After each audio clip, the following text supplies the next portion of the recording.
Bueno, pues así concluye esta conferencia de prensa mañanera del presidente López Obrador. Vaya conferencia tan interesante. Se puso muy, muy buena y declaraciones extremadamente fuertes.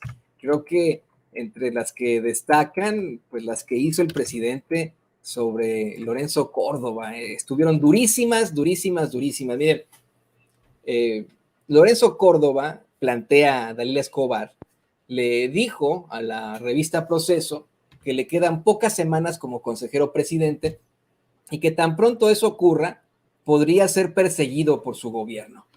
Que también les planteó el plan B a la reforma electoral, es una de las determinaciones, según él, más impugnadas ante la Suprema Corte. Ya cuestionábamos hace unos momentos, bueno, cuando comenzamos con nuestra edición primera de Sin Censura, los dichos, el racismo, el clasismo de Lorenzo Córdoba, sus situaciones tan pues desencajadas últimas que enfrenta. Lo hemos visto como el chilito ese, el chipotle ese con el que anunciaban al INE, con unos ademanes muy violentos, ahora ya en la absoluta desesperación. Y bueno, hablamos, usted lo sabe perfectamente, de un personaje muy cuestionable que hace algunos años, de la manera más desafortunada, discriminó y se burló de los pueblos originarios y de los padres de los jóvenes desaparecidos de Yotzinapa.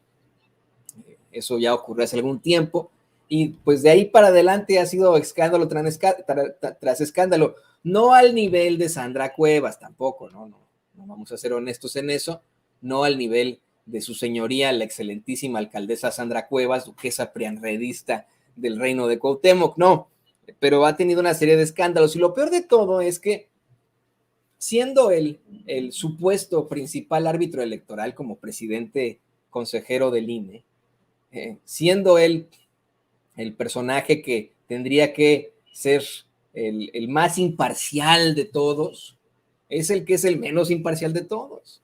En los últimos días ha demostrado que ha convertido al INE en un partido político. Se ha expresado muchas veces en foros de la ultraderecha, en ferias del libro de la ultraderecha, sobre su muy pues lamentable motivación hacia la derecha, precisamente, hacia el conservadurismo, no lo puede negar. Y recientemente publicó en coautoría, supuestamente, un libro con Ciro Murayama, en el que vuelve a ofendernos a todos los mexicanos al decir que no existe en nuestro mapa genético la democracia. Miren lo que son las cosas.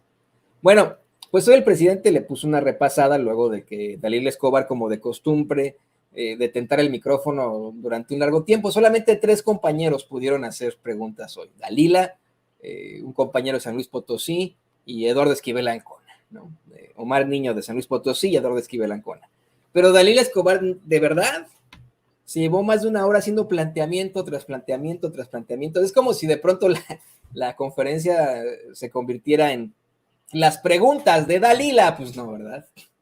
Yo insisto, como periodistas, como corresponsales, en efecto, tenemos que buscar la información a como de lugar, pero también hay algo que se llama ética periodística, ética que no conoce Dalila, ¿no? Ética de saber que pues también hay otros compañeros que necesitan hacer sus preguntas, ética de pues conocer que esos compañeros también les exigen en sus medios de comunicación obtener esa información, ¿no? Ética que no respeta a ella, además de que, bueno, pues no usa la inteligencia suficiente para hacer sus planteamientos en un par de preguntas. Se extiende una tras otra.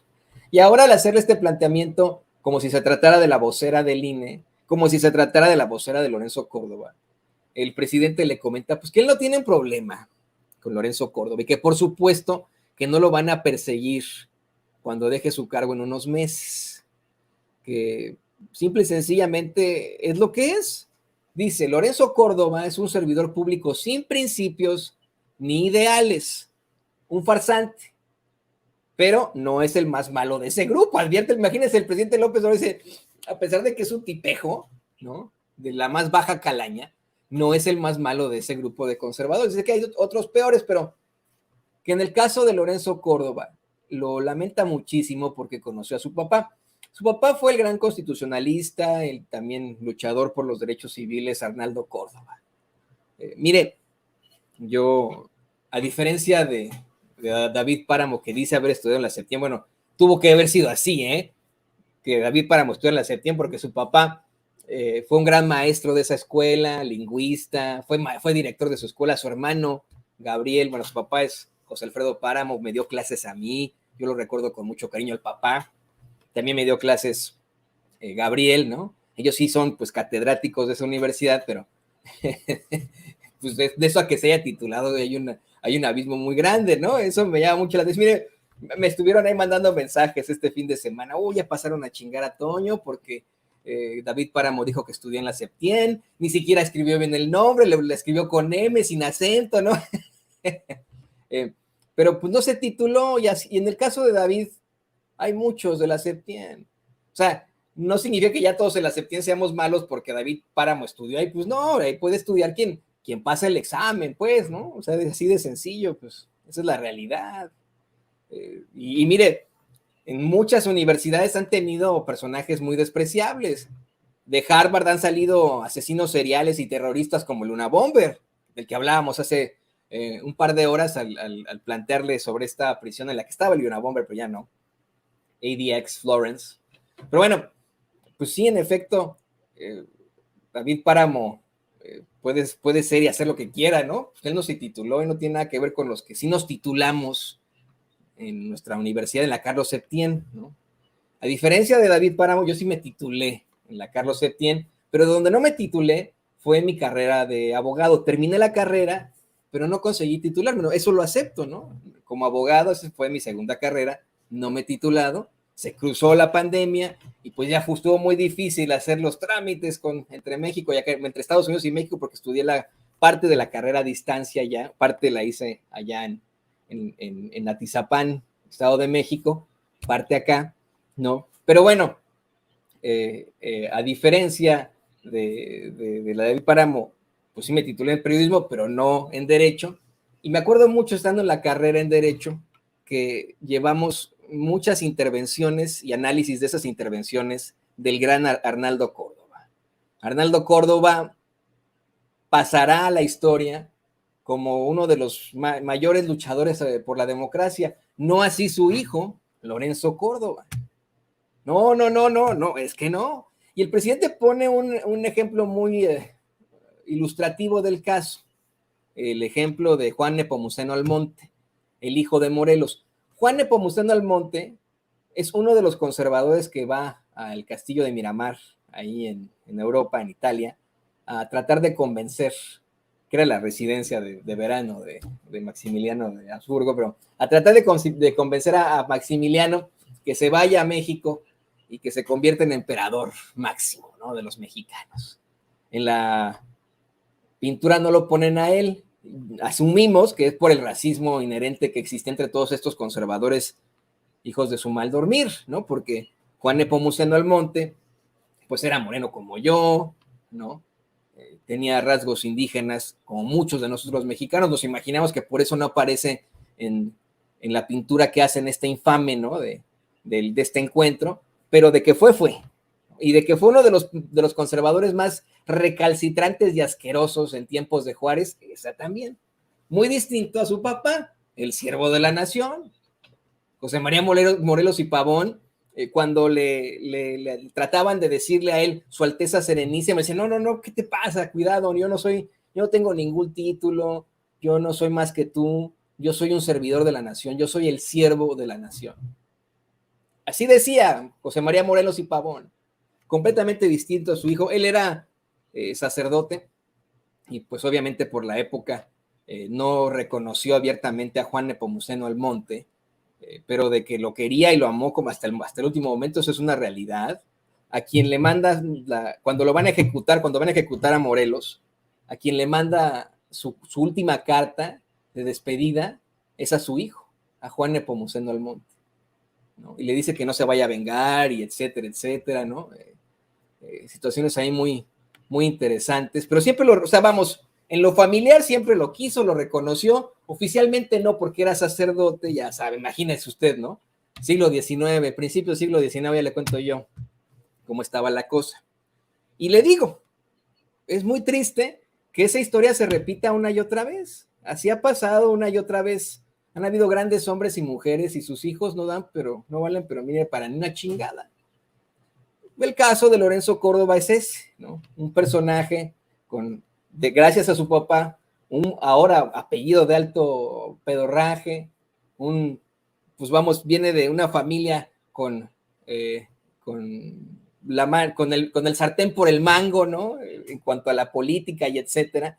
Y pues obviamente, a pesar de que tenga sus doctorados y que haya estudiado aquí ya, pues todo se le dio a Lorenzo Córdoba peladito y en la boca.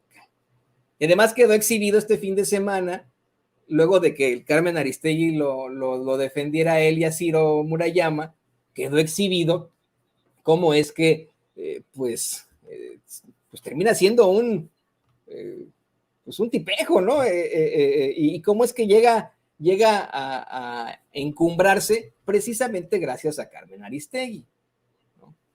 López Obrador le había planteado una y otra vez en sus mañaneras cómo es que fue Carmen Aristegui la que al invitarlo como analista a sus programas fue la que posiciona a Lorenzo Córdoba como uno de los pues, principales actores políticos y que es así como se convierte en el consejero presidente del INE, ¿no? Hoy el presidente lo exhibió por lo que es. Yo ahí tengo que estar completamente de acuerdo con él. Nos llaman a nosotros apapachadores, neochayoteros y estamos con el presidente y no sé qué. No, a ver, dígame usted si no tiene razón el presidente al decir que Lorenzo Córdoba es un servidor público sin principios ni ideales, un verdadero farsante. Un tipo que, como dice López Obrador, demuestra que los grados y los títulos no son sinónimo de cultura. Pues a pesar de tener un doctorado, pues el tipo es un racista, lo cual lo hace un pinche ignorante. Lo hemos dicho aquí también de Jorge Castañeda. Jorge Castañeda que también ofendió al honorable y pues bastante, no sé, ¿no?